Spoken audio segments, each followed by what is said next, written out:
So now we know what is Docker. In this video we'll see how the Docker commands, the CLI commands will work.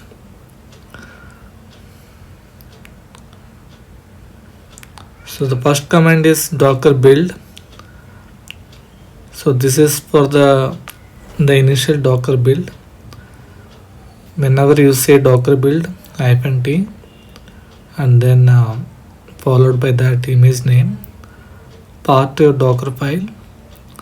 So the build will be started from the Dockerfile. So this is one example you see here. In the later session of the video, we'll see how the Docker files will be created. Similarly, if you want to list the images, the local images which is already pulled, you can just give a command called docker images or docker image ls. Both will work. So similarly, if you want to pull the images from the Docker hub, you can use docker pull followed by image name. If you want to pick the particular version, then you have to use colon and the tag. If you're not sure about the version, if you want to pick the latest one, then you can use colon latest. By default, if you not given anything tags or latest tag, by default it will pull the latest. So the next we'll see how the removal of local image can be done. So that is using docker rmi and then your image name colon tag. So this will remove the local image. This one example you can see.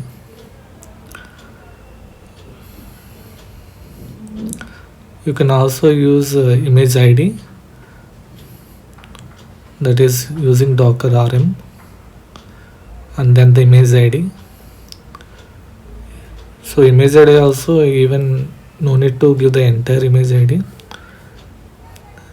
So first 3 or 4 letters, if you just pass that, it will take it up.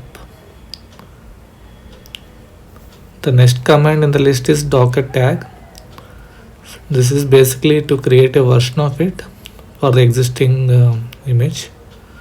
So you can do that via tagging. So this is the example here.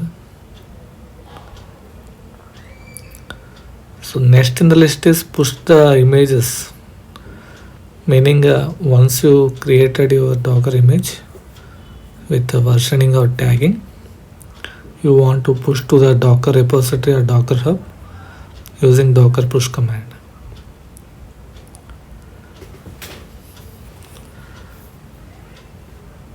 So this is another way of inspecting the details of the image. Say for example, what all versions it has, what all changes we made. Docker image inspect followed by the app name colon tag name will give you the entire list of changes.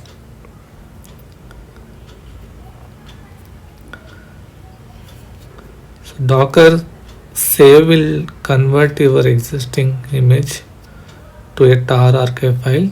So for that, these are options you can use. This is basically to perform any file transfer.